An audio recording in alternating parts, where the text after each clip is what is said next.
The next thing to talk about is summarizing data. How do we take information that we have on the units of our sample and use numbers to summarize them? You've heard of these before. This is seventh grade math or seventh grade science, measures of central tendency. So we're going to see that we can summarize data by thinking about where is the middle or the average. And then we can think about what is the spread. And then we can think about what is the shape. And we'll see these three things when we talk about distributions. For measures of central tendency, the most commonly used measures are the mean, which is often known as the average, where you simply take everybody's value, add it up, and divide by the number of people that you have in your sample. Sometimes we're going to see that the median is a better measure of central tendency. So the median is the 50th percentile, or if you lined everybody up, say, by height, or you lined everybody up by income, you would pick the person who is in the middle.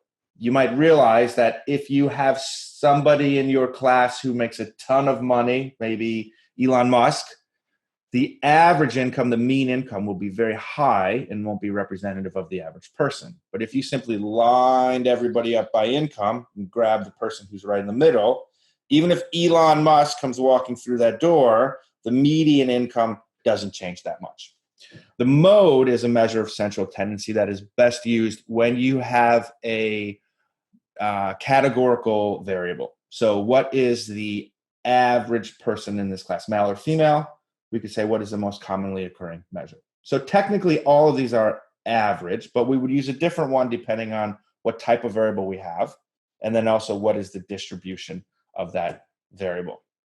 This is just an image showing, let's line everybody up by income. We know that some people have a lot and most people don't have a lot. The mean is add everybody's income, divide by the number of people. So that's the average here. The median is the one that occurs in the middle. And then the mode is what is the most commonly occurring value. So what would you guess is higher in the US, the mean income or the median income? Look that up. That's a very interesting question. The mean, as we saw, is not robust, meaning that when you have outliers or extreme values, the mean can move a lot. The median is not as affected by those outliers. The mode, as we said, is most often used for categorical variables. So that's measures of central tendency. We can also think about measures of spread. The simplest measure of spread is what is my lowest value and what is my highest value, and we can calculate the difference. That's called the range. Another way to measure the range is known as the interquartile range, where you line everybody up and then you look at the 25th and the 75th percentiles.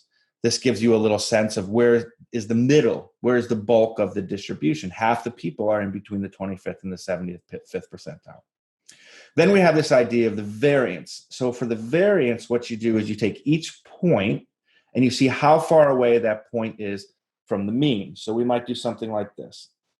Each individual point and see how far away that point is from the mean, like this. And then what we do is we take those differences and we square them up. And then we add up all those differences. This is the Greek letter sigma for sum.